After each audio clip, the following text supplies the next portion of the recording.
So let's jump back a little bit to, I don't know, maybe Algebra 1, maybe Algebra 2, where we're talking about proportions. Now, these all look like simpler equations than what we're used to dealing with, but they have a basic concept. Things are directly proportional if, when the x value gets bigger, the y value also gets bigger. If that x value gets smaller, the y value gets smaller. So whatever effect one has, the other one will have. This could also, sometimes you'll just see something noted as being proportional.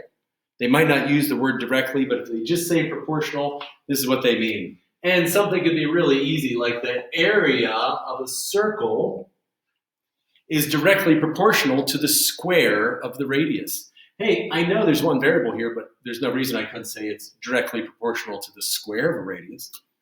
And the thing is, this k, for people who can't spell very well, k stands for constant, and it's called the constant of integration.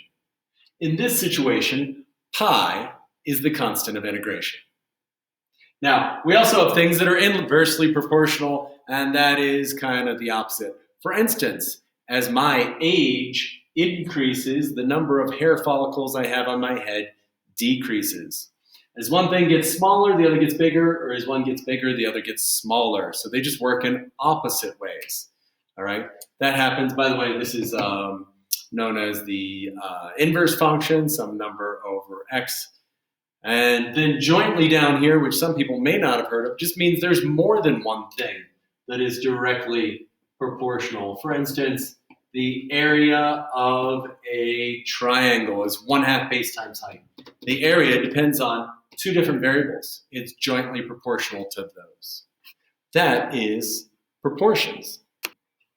Now here we've got a few examples taken straight out of the book, and occasionally they'll ask you to first write the proportion and then solve the differential equation. So you always look at it when you see a rate of change, you have to realize that is a derivative. And in this case, it's in change of q with respect to t, so dq over dt. It's inversely proportional to the square of t.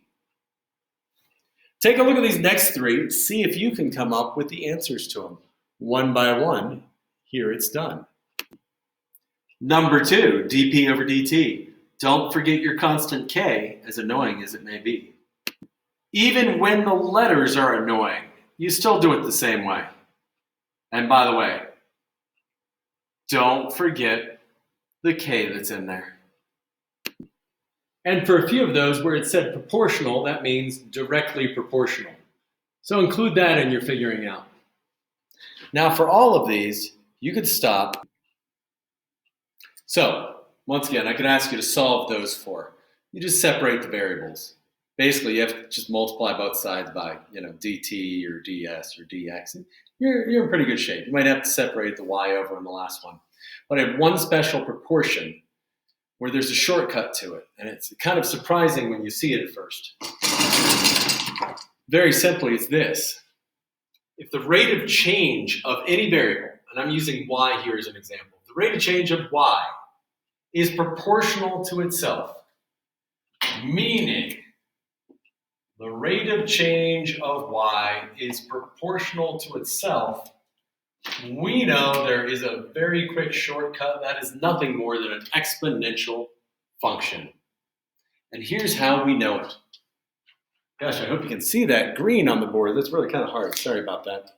Okay, let's get to the actual proof of that. So you can see it better. I'll write it in purple. But we've got this equation. The rate of change of y is directly proportional to itself. Feel free to plug in whatever variables you want. I'm using y and x as an example. Those letters over there are lovely also. I separate the variables. I integrate both sides, and when I integrate them, I get a log again. To solve for y, I'm going to roll that log, and when I roll it, oh boy, it's going to be great. It's going to be e to the kx plus c. Don't worry about the absolute value. E is always a positive value.